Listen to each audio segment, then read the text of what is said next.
Welcome to the Manx Theatre Podcast. Come on to the theatre. Hello and welcome to episode 15 of the Manx Theatre Podcast with me, Neil King. And me, Neil Callin. Thank you to everyone who's listened to our previous episodes. If you're new to the podcast, welcome along and thanks for joining us. You can still listen to all of our previous episodes through our accounts on Facebook and Instagram, as well as through the usual podcast outlets and manxradio.com/podcasts.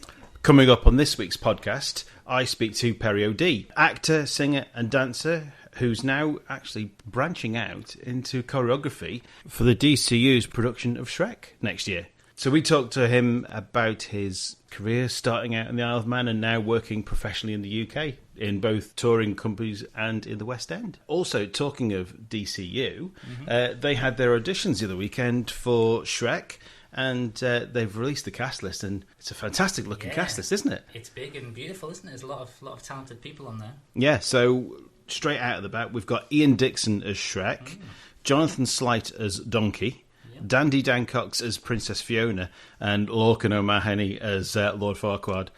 That's going to be good, isn't it? Do we manage to be on his knees for all that time? It's going to be a hard role, isn't it? It certainly is. So yes, I hope he's got good knees, or at least he's got some decent knee pads anyway.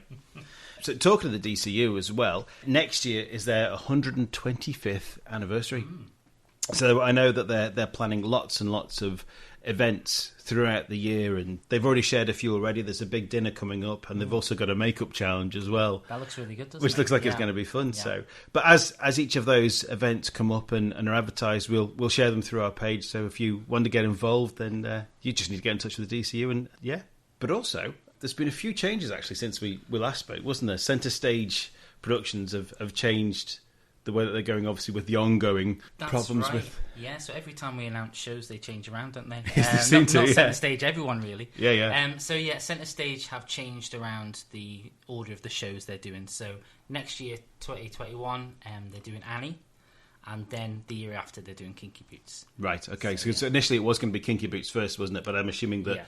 With the director being based in Ireland. Well, Annie was supposed to be this year. Well, yes. So it's gone back and forth.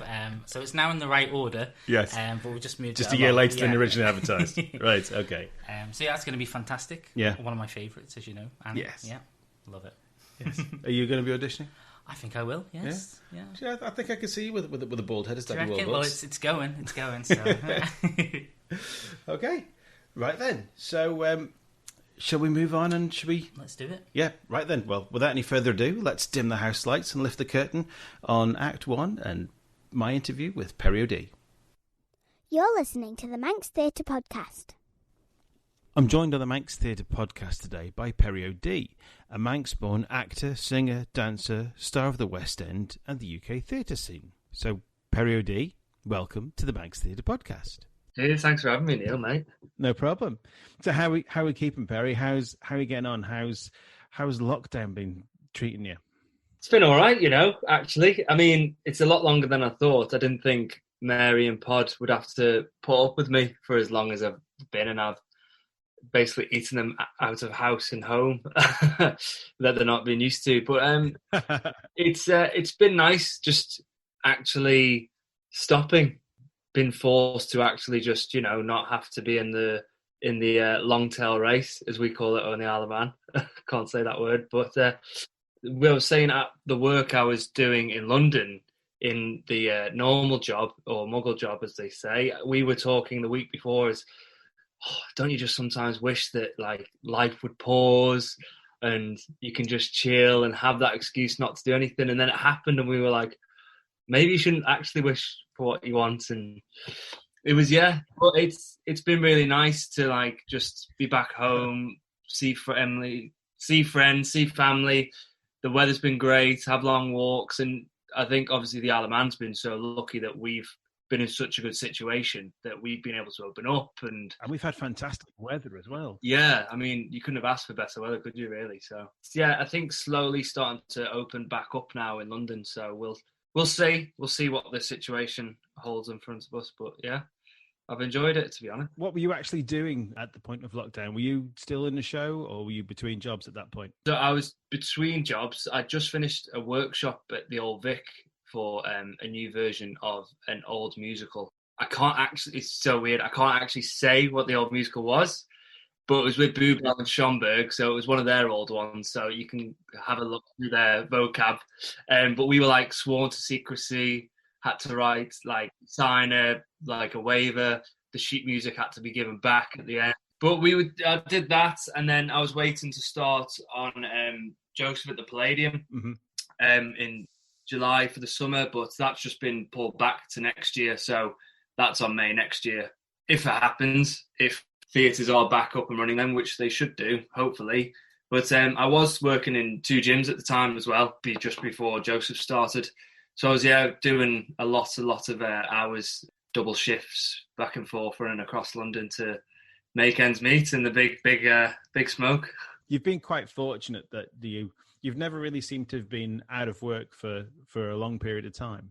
No, I've been really lucky, but I always had the attitude where no matter how long that time is out of work, it needs to be filled with some sort of work. I don't like sitting around and waiting. So, and even when sometimes I've been in jobs, like in Young Frankenstein, I still worked during the day in other jobs. Like I was back at college or working front of house in a gym, just because I feel like I'm not good at sitting around waiting for work to start at 6 o'clock. Yeah, I guess it can get too easy to get into that. Well, work is sort of till 11, so you go out for a few drinks afterwards. You don't get up till nearly midday. Absolutely, yeah, and you can get yourself in a bit. And you have like a few hours early afternoon, and then you're back in the show. Yeah, and then I wouldn't want to end up being some people love it. Some people love going, I've just watched 6 episodes of Prison Break today, and I'm back at work, but I like to keep busy, and that's fair enough. That's just I've always that's just the kind of person you are. Absolutely.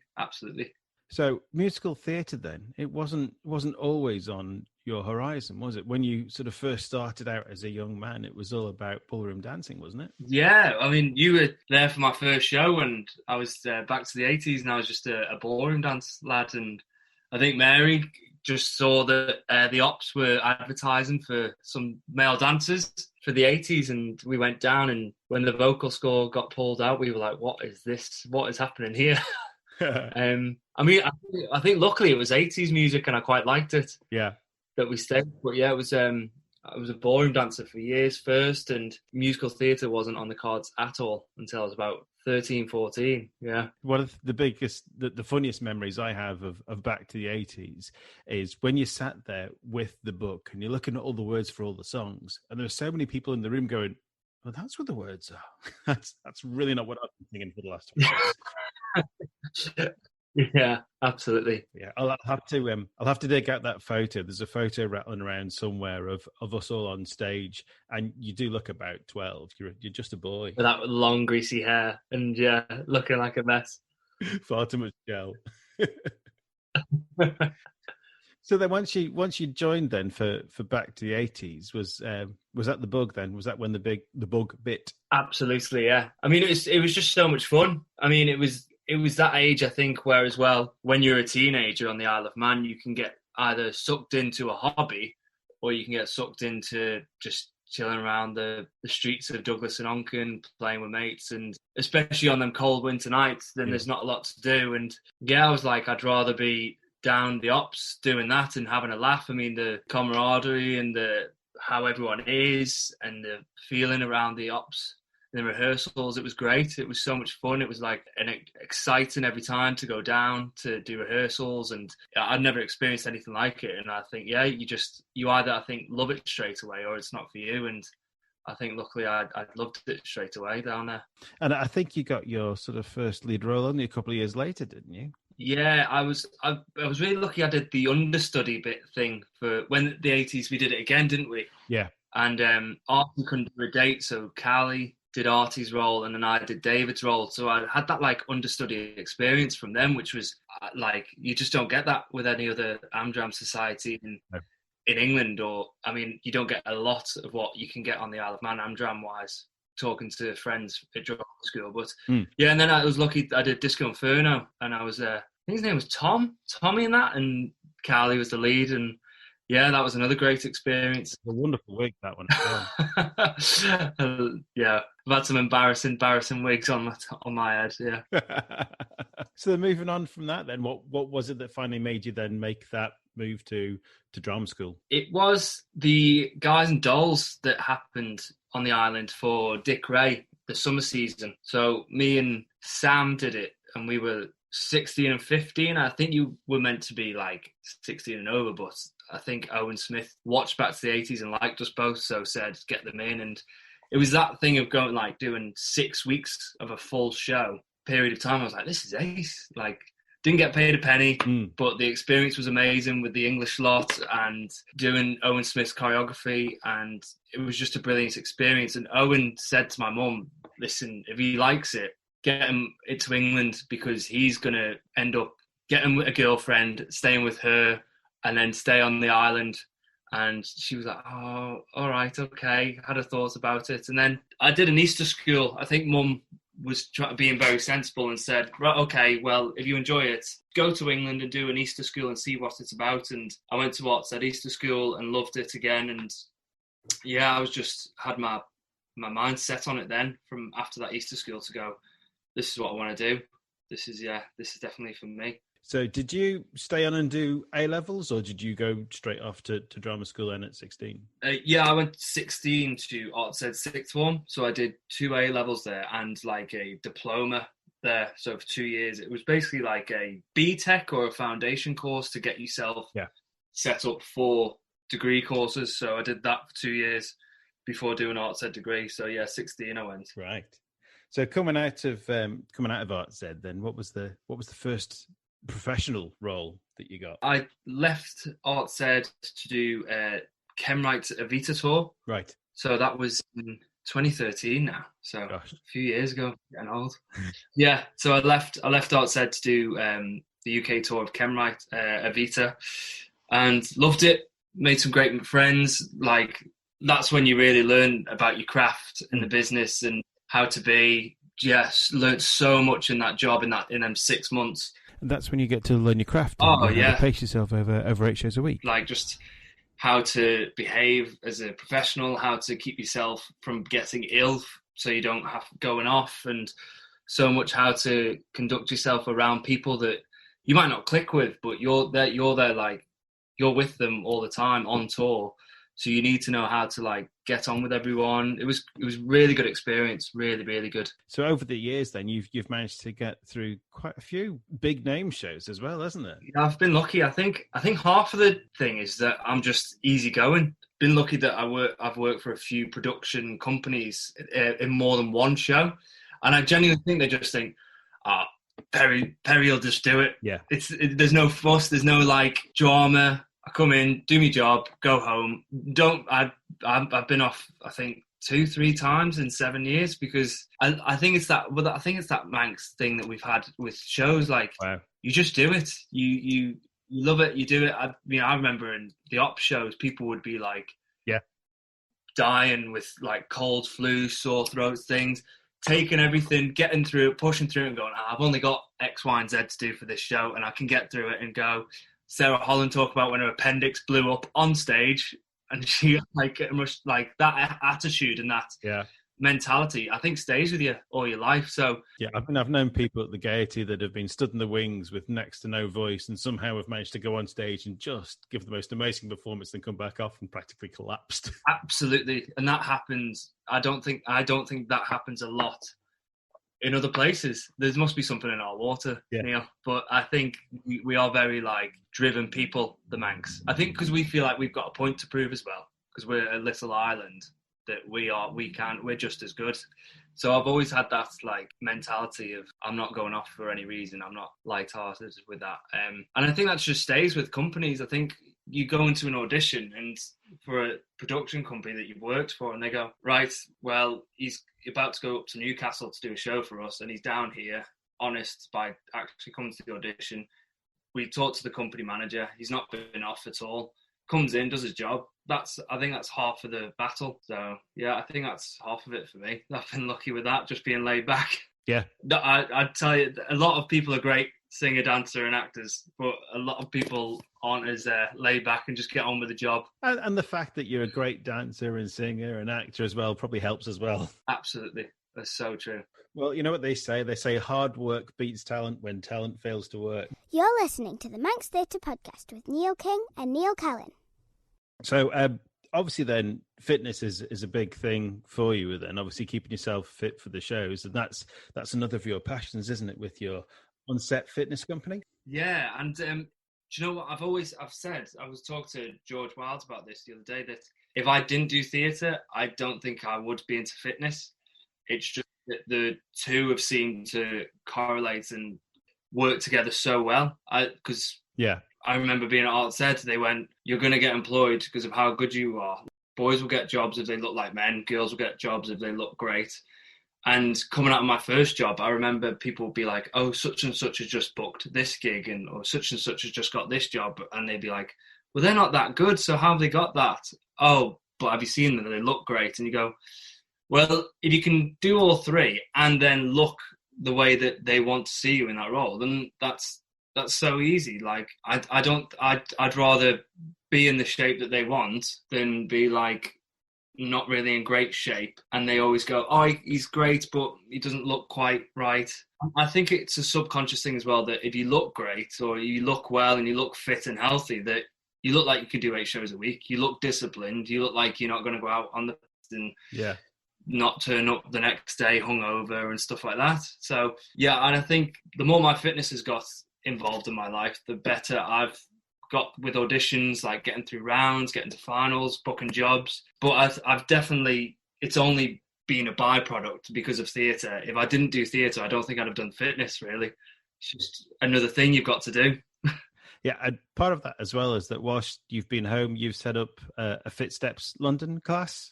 Yes, so Fit Steps I will take back with me to London, but I was just set up here, trying it here to see how it goes, and it's gone really well. I mean, Emma's been every time. She loved it. She smashes it. Always keep an eye on her. She's got her spot down to the right of me, and absolutely smashing it. Great. So so you've been lots of shows then over the years, and you've actually worked with quite a lot of well-known faces as well, haven't you? I think I was thinking this the other day. I don't think I've done a job without like a household name. Yeah. There's always a household name in there.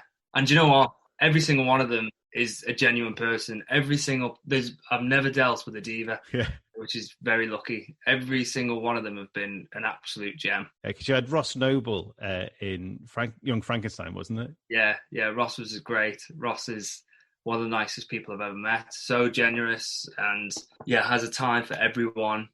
Leslie, the same.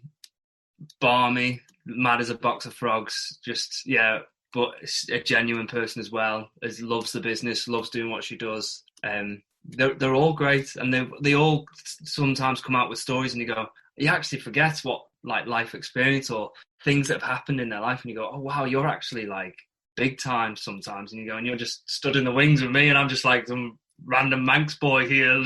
It's like, sometimes it's surreal. Yeah, because I remember Leslie Joseph as a kid being in Birds of a Feather on a Sunday night. Yeah, no, she's great. And there she is, still on stage next to Perry O'Day. So with Young Frankenstein as well, you got to perform at the Olivier Awards. Yes, that was great. That was a very surreal experience, to be honest, because the Olivier's is such a prestigious event, and at the Albert Hall as well. I mean, you see it on like the proms and stuff, and it is such a spectacle of a theatre. It's beautiful. And then it was probably the most nerve-wracking experience, because you were doing this tap number in front of basically everyone in the business at their A game, and you've got like Bryan Cranston, Andrew Scott, all these people in the audience just sat there like, all right, okay, here's another musical coming on, let's see what this one's about now. And you're just like, it was great. It was so good, and it was, a real special moment. So with Young Frankenstein as well, I believe you're on the original London cast record. Yeah. It's weird when you say stuff like this. It's like, it's very weird. And what's weird is that, that it says like, I feel very, very grateful that at some cast recordings, they just say ensemble or such and such and the ensemble. But this one, they were so nice. And this is like just shows how amazing the company were, Fiery Angel, that they specifically put us as individuals on the cast recording. So if you're on iTunes, it'll say like Perry O'D and Hadley Fraser and Nathan Elwick, and you just like, yeah, sometimes it'll come on shuffle and you're like, oh God, that's so weird seeing your name on this. But it was yeah. I mean, that's like a tick off the bucket list, getting on a cast recording. I mean, I used to be at Ofsted Library, and they've got like a wall of CDs of shows and shows and shows, and you used to pick a CD, put it on, and just listen, and you'd be like, oh, I'd love to be on one of these one day. And now it's happened. It's crazy. So over the years, then, what has been the favourite role that you've played? I know you've done a lot of ensemble and a lot of cover work, but what's the favourite one that you've played so far? So yeah, like you said, I've only ever been in the ensemble or cover, so I can only go from like say what I've gone on for really. I think it has to be Mickey in Blood Brothers. You see, because I think Blood Brothers is such a like. There's a connection there with Stephen Polferman, Stan, who played it for years. Being the Manx lad, and I remember seeing Stan do it here and just watching it in St. Ninian's drama and going, that is amazing, that's something I'd love to do. And yeah, when I got to do it, I remember in Hull the first time going on, I got told half an hour before the show. It was just a whirlwind, didn't really know what was happening on stage, it was just going with the flow. Half an hour's notice? Half an hour's notice, yeah. And the guy who was playing Mickey, Sean Jones, was in the building at the time. So he was, in the building. He was a bit quiet, and I didn't realise that he'd like just busted his ankle coming in of some sort. And the company manager came up just before vocal warm-up and was like, so you're going on today? It's the first time, I know, but you'll be fine. You've done rehearsals. And I was like, okay, can I get the script? All the words suddenly just went, and it was an absolute whirlwind. But it happened. So how much rehearsal had you had? I had enough. I was about, I think, a month, 2 months into the contract, so I'd had like runs of the show and stuff. Yeah. But I just don't think anything prepares you for the first ever time going on for anything. Any time I've covered, the phone call or the when you get told that you're going on, the words always go out. Yeah. We had a conversation with Danny Becker last summer when he was over for Singing in the Rain. Oh yeah. And he was the cover for Aladdin. Yeah. And he said that how, sort of right at the back of the process, they've had sort of the initial main rehearsals, then they had like a couple of weeks of understudy rehearsals, and then that was it.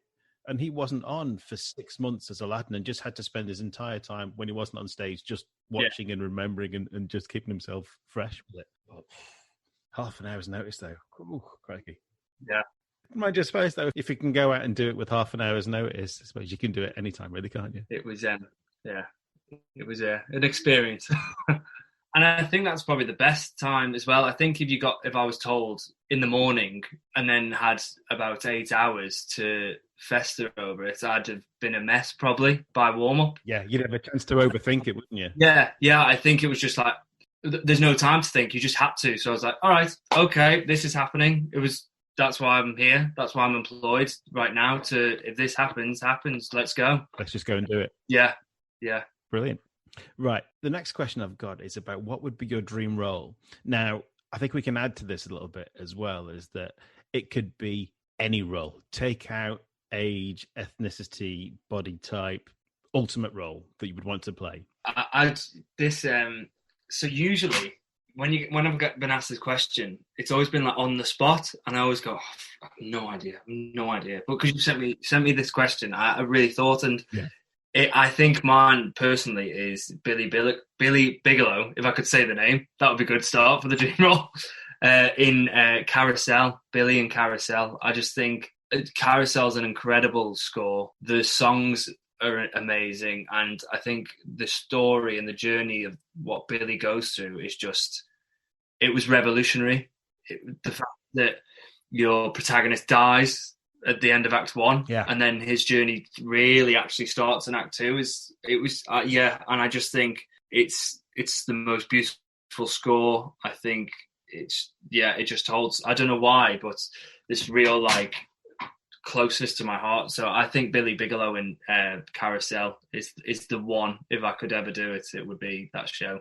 Brilliant. So what then was the part do you think that you were born to play? Now, this is the part that is either Perry to a T, or is the one that you feel that you could just step in and just be that character? Now, when you sent the question, I thought that's such a good question, because it's so. I think when you said that I think it's hard to say it without being like not arrogant, but going like, this is, that stereotypical thing. This is my thing. But I think it's clearly a Javert. I think you'll find. Like, exactly. I think it's a good question because it's a bit like psychological. The question, I thought, yeah. And I was like, it's great. I think that I'm perfect for I tell you what, I'm going with the part that when I was at drama school, everyone said that I'd do it, even to the point where the head of one of the courses, I won't say the name, said, "You're perfect for this show. You're perfect for this role, and that's the only thing you will ever do." So I was leaving drama school thinking, "Oh, at least I might get one job, but that's the only job I'll ever get." And it's Tony and Billy Elliot. Oh, right. So Tony and Billy Elliot, every the whole 3 years of drama school was, "Oh, you're going to be Tony, or you'll be a Billy Elliot. You're like a lad. You're northern." Yeah. Everyone said I was from Liverpool, even though we're not. I had to say I'm from the Isle of Man for 3 years, but they were like, "Oh, you sound sort of Geordie." I was like, "No, we don't." But anyway, and it was always, Tony, Billy Elliot, Tony, Billy Elliot. And when I watched the show, I was like, actually, I sort of get where everyone's coming from. Yeah. It's a bit like rough, ready, like that. I think it's quite like that working class vibe that us Manxies have. That we're a bit brash. No airs are greaters, have we?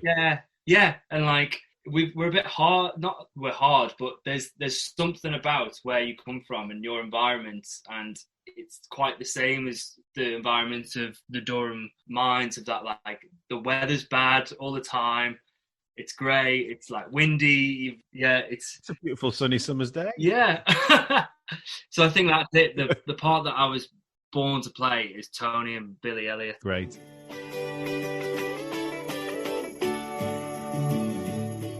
If you're interested in local musicians and artists, check out our sister podcast, Supergroup, where Neil King talks to Manx songwriters and musicians as they set up their fantasy supergroup. You're listening to the Manx Theatre Podcast. Over the years then, with all the shows that you've done both on the island and professionally, I would imagine that there's been lots of costumes that you've had to wear.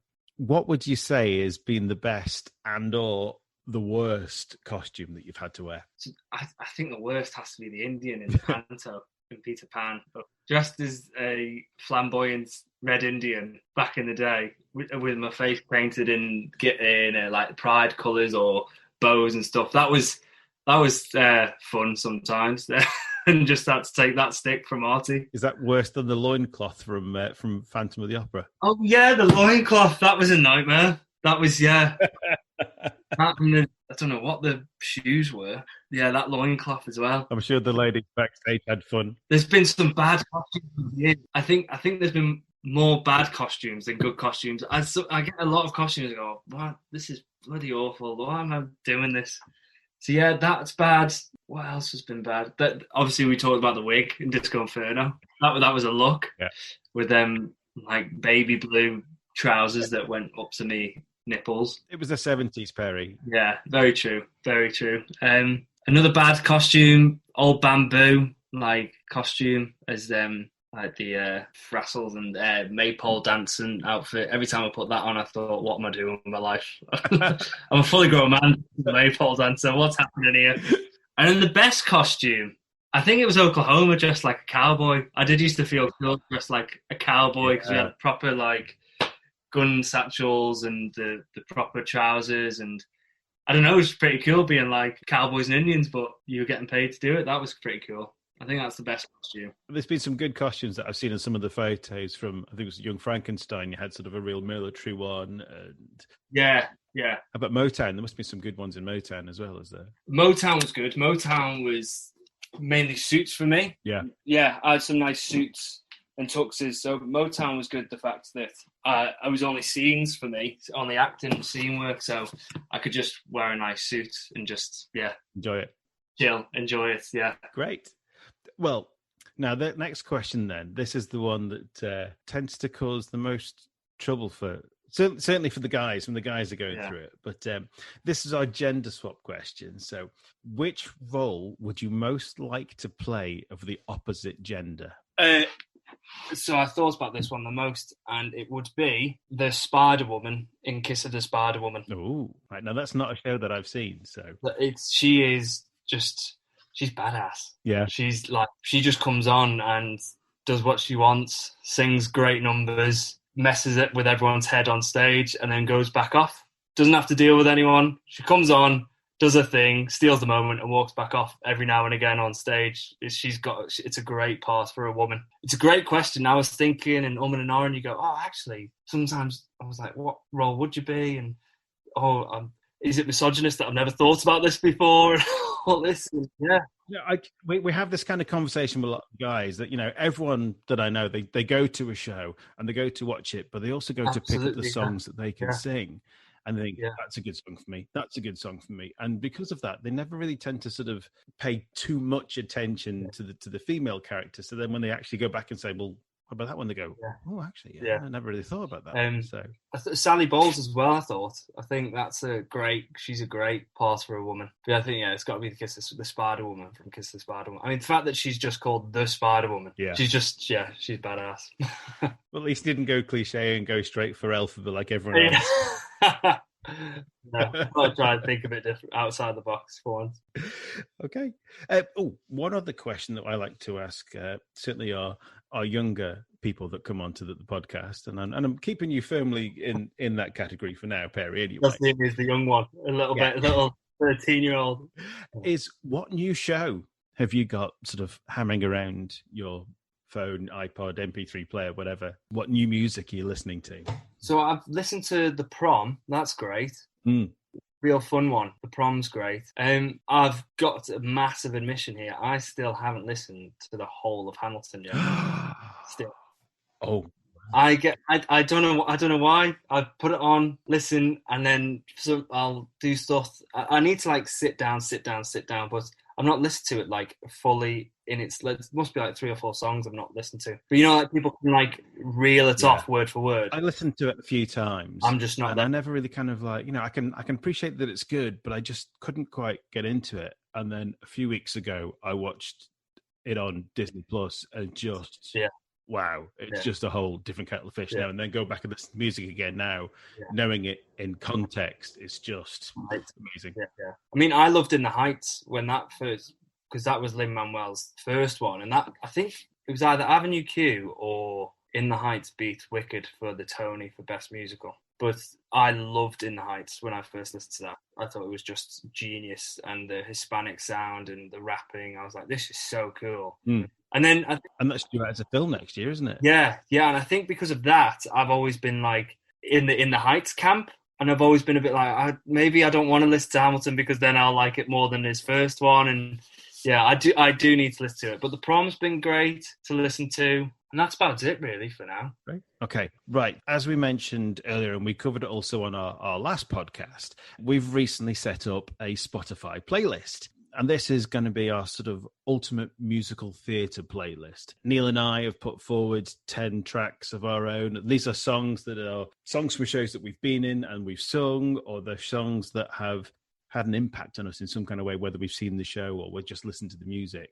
And Emma, my wife, Emma Callin, on the last episode, she added in her own song, and she added the overture from West Side Story because she just couldn't decide which one. She knew she wanted a song from West Side Story, but couldn't decide which one, and just thought, hang on, proper good old school overture has clips of all of them. That is a choice. So that was her choice. So what would be your choice to add to our Spotify playlist? Now, I wanted to pick another Sondheim song. I wanted to pick 2 Sondheim songs, but I'm going to go with Being Alive, because that was the first song that I listened to that was Sondheim's, and it made me get Sondheim. Before that, I was a bit I remember people talk about it at the Ops and Sondheim and stuff. And I think I was a bit too young and a bit too like, I don't understand it. And then when I listened to that song, I was like, he is a genius. And then got in the, I just think he is an absolute genius, and probably the reason why there are people like Lin-Manuel to this day writing music like that. And I think that one is a good starting point for anyone who hasn't listened to any Sondheim before. And I think it's, in his repertoire, it's probably one of the easier ones to sing as well. In comparison to some of his other songs where there's just far too many words for the notes and bars to be fitted in. Yeah, absolutely. So, right then, Perry, where do we sit now then? Obviously, we still don't really know how long lockdown is going to last. Do you have a show to go back to when things open up again, or no? It's just let's see what happens. I mean, I'm choreographing Shrek for Douglas Choral, which is very exciting, very scary and exciting, but it's, I think, you've got to do things that challenge you. And when the opportunity came up, I was a bit reluctant at first. I was a bit like, oh, this is choreographing, the creative side. And I thought, you know what? No, actually, I know what the Isle of Man people can do, and I've been away, and hopefully I can bring some experience back to that. And I think it's actually a good opportunity to like push and see what I know, what everyone is capable of. And then that's, I'll just, when everything opens up, go back to the gyms, work there, and just wait for next year to see what happens with theatre. I mean, stuff's happening. They've announced Jesus Christ Superstar to be on at the Regents. They're getting all cast members to do that. So I think theatre will start making an appearance again, and we'll just, see what happens from there. Great. Well, I think we'll probably catch up with you again soon when we get a chance to talk to the guys from the DCU and talk about Shrek in a bit more detail. For now, Perry, thank you very much. Thanks for having me, Neil. No problem. Catch you again soon. Cheers, Perry. You're listening to the Manx Theatre Podcast. And that was Neil Callin's chat with Perry O'D.